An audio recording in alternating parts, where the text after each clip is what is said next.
Évidemment, je ne serai pas long parce que tout a été dit et bien dit. damay wax rek tuuti ci wolof pour compléter d'abord wax ne am nañ suñu benn confrère Guy Hervé Kam boo xam ne bii moom dafa mës a nekk ci suñu wet. C'est un avocat burkinabé actuellement dafa nekk en prison depuis 2 ans ci dëkkam parce que moom day xeex pour les droits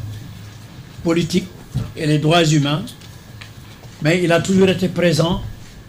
tant qu'il était en liberté ici à nos côtés. li ma bëgg a wax rek ci olof ci lu gàtt mooy révision bi dafay tax ñu mën a li ñuy wax baatrewaat carte yi pour que Cour suprême bu fekkee ni déclaré na recevable comme ni ñu ko waxee action bi dafay tax ñu revenir ci li xewoon li nga xam moom la ñu àtte woon nu muy demee ñëpp fàttaliku nañu ni Ousmane Sonko comme ni ko Ciré Clédor waxee léegi lu ne daj na ko pour mun a ñëw tribunal pour comparaître ci affaire u Mame Mbaye Niang parce que fàttaliku ngeen amoon na sax ay témoins yoo xam ne Birahim Seck ci la bokk mais kenn entendre leen tellement juge yi dañu yàkkamti woon àtte pour condamner Ousmane Sonko parce que affaire bi c'était une commande politique comme ni ñu ko waxee commande politique boo xam ne lenn rek la benn objectif la amoon mooy Ousmane Sonko bu mu nekk candidat fexe leen ba mu nekk inéligible mu bañ a bokk ci présidentielle bi ñoom loolu rek la woon parce que dafa mel ni même takk ndeeru Ousmane Sonko dañ ko ragaloon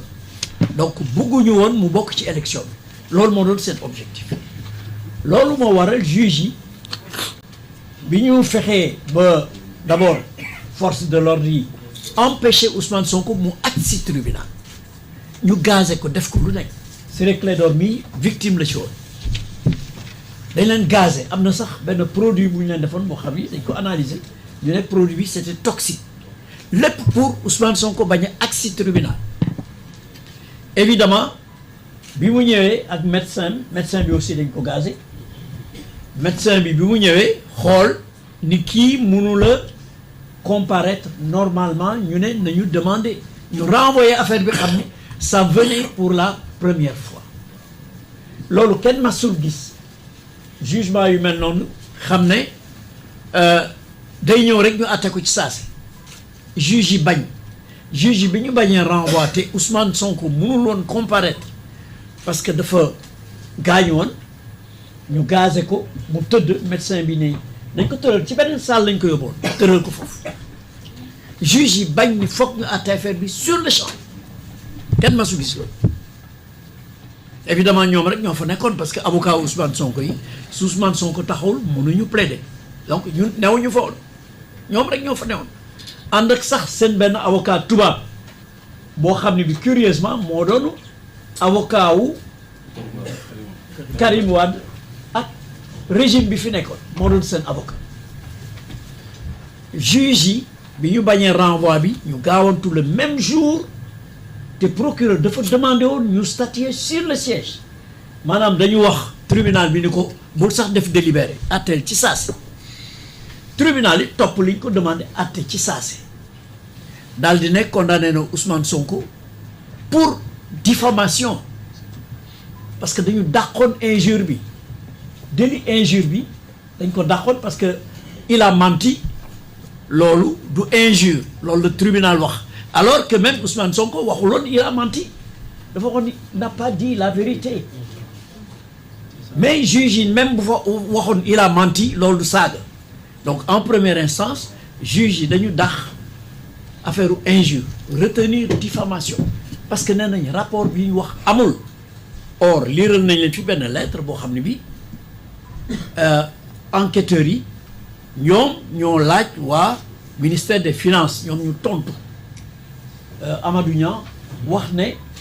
rapport amul benn enquête rek moo amul mais rapport amul dara amul bu IGF alors donc juge yi àtte ci saase condamné ko à 2 mois avec sursis et 200 millions de francs loo xam kenn masu ko gis kenn masul gis ci diffamation tribunal alloué lu ëpp 5 millions 10 millions bi ci ëpp mooy 20 millions en tout cas moi pendant plus de 40 ans bi ma fi nekkee kenn masul gis lo 200 millions alors bi ñu àtte ba génn ci saase Mame Mbaye Niang s'est adressé à la presse sant justice bi sant presse sant justice bi rendre wax ne justice bi vraiment li ñu àtte c'était formidable que moom 200 millions yi sax da koy séddale daara yi ak aide à la presse loolu la waxoon à ce moment-là le même jour mais li nga xam ne moo gën a extraordinaire te mooy wane commande politique bi mooy le même jour procureur dafa def appel le même jour 30 mars le même jour procureur def appel procureur luy yoonam ci affaire u diffamation boo xam ne c'est entre 2 particuliers le même jour procureur def appel le lendemain le Mame Mbaye Niang def appel te pourtant Mame Mbaye Niang moo waxoon ni moom kontaan na sant na ay militants ñi ko àndaloon sant na avocat mi sant na justice bi mais le lendemain il a fait appel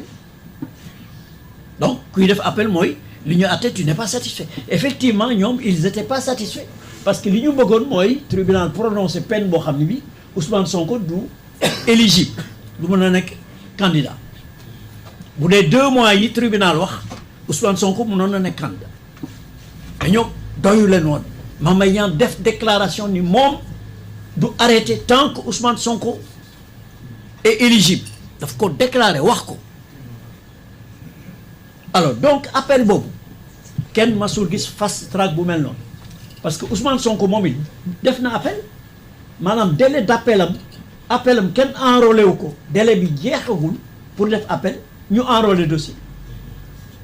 enrôlé ko attewaat ko ci saase en appel kenn masul gis loolu parce que décision première instance en général boo defee appel dana durer 1 an 2 ans 4 ans ñun avocat yépp xam nañ loolu waaye quelques jours avant même délai d'appel yi di jeex ñoom enrôlé nañ dossier bi en appel ba war ko attewaat évidemment bi ñu ko attewaatee li ñu bëggoon te procureur ñaan ko mooy nañu condamné Ousmane Sonko peine boo xam ne bii du mën a nekk électeur du mën a nekk candidat ci la ñu yokkee def ko 4 mois au lieu de 2 mois avec sursis ñu def ko 6 mois avec sursis loolu moo taxoon Ousmane Sonko ñu ne mënta nekk candidat donc cabale politique boobu cette commande politique là boo xam Mame Mbaye Niang comme ni mu ko waxee moo doon tête de turc moo doon exécuteur bi moo doon mercenaire bi nga xam ne moom moo waroon porter affaire boobu pour que Ousmane ne soit pas éligible moom moo ko porter ana Mame Mbaye Niang tey ana rapport ba est-ce que rapport bi am na wala amul ñëpp xam nañ ni rapport boobu am na te dafa épingler Mame Mbaye Niang te par la suite vous verrez l'histoire vous dira que ñoom ñëpp am na ñeneen ñu ci jàpp après parce que affaire Prodac bi lekk xaalis la woon bu extraordinaire société israélienne ba nga xam ni moom moo contracté woon a disparu am na sax ñu wax ni ils ont créé une autre société les mêmes personnes ont créé une autre société mais ont fait disparaître Green 2000 loolu moo am fii Sénégal ñoom ñoo ko fi def waaye nag dama gëm ni du rees affaire boobu affaire Prodac boobu ils vont rendre gorge mais ils vont rendre des comptes aux Sénégalais donc loolu laa ci bëggoon yomb pour wane rek ni ñoom seen objectif yëpp moo doon Ousmane Sonko bañ a nekk candidat nekku ko te loolu dafa lor ñu bare préjudice bu garaaw waxuñu këram gi ñu muté waxuñu liñ ko def yëpp mais Sénégalais yi amoon yaakaar yëpp pour Ousmane Sonko projet bi mu yoroon ñu mën ko élire mu dérouler ko finalement ça n'a pas pu se faire on va dire ndogalu yàlla la mais ndogalu yàlla dafa ko jaarale ci ay nit mais il faut qu'on lui rende justice il faut ñu atteewaat affaire boobu ba mu leer ñu xam ne diffamé wuloon kenn parce que rapport bi am na saagawuloon kenn parce que quand tu dis il n'a pas dit la vérité tu n'as insulté personne donc voilà li nga xam ne moom moo ci amoon donc procédure de révision bi jotewul dara ak affaire éligibilité Ousmane Sonko donc loolu il faut wax nañ ko waxaat ko Ousmane Sonko est éligible il a été élu député il a dirigé une liste il a été élu loolu moom mi ngi suñ ginnaaw kenn waxatu ko mais il faut qu'on lui rende justice ñu raxas deram ba mu set ñu prouver que ni affaire bi commande politique la woon loolu moo taxoon te ñi ko exécuter aussi ils sont blâmables parce que corps bu nekk am na ñu baax am na ñoo xam baaxuñu te corps justice mucc ci ñun ñëpp xam nañ ni lii c'était tellement flagrant que ñun avocats yi daf ñu jaaxaloon on n'a jamais vu ça effectivement c'était une commande politique qui a été exécutée par des magistrats et donc la justice a été asservie s'est mis au service des politiques et voilà pourquoi aujourd'hui loolu am donc ñu ngi leen di sant di leen gërëm ci seen teewaay on a noté vraiment c'est impressionnant on a vu qu'il y a plus d'une quarantaine j'ai essayé de compter plus d'une quarantaine de caméras vraiment on vous félicite mais c'est un point de presse et donc il n'y a pas de questions prévues on aura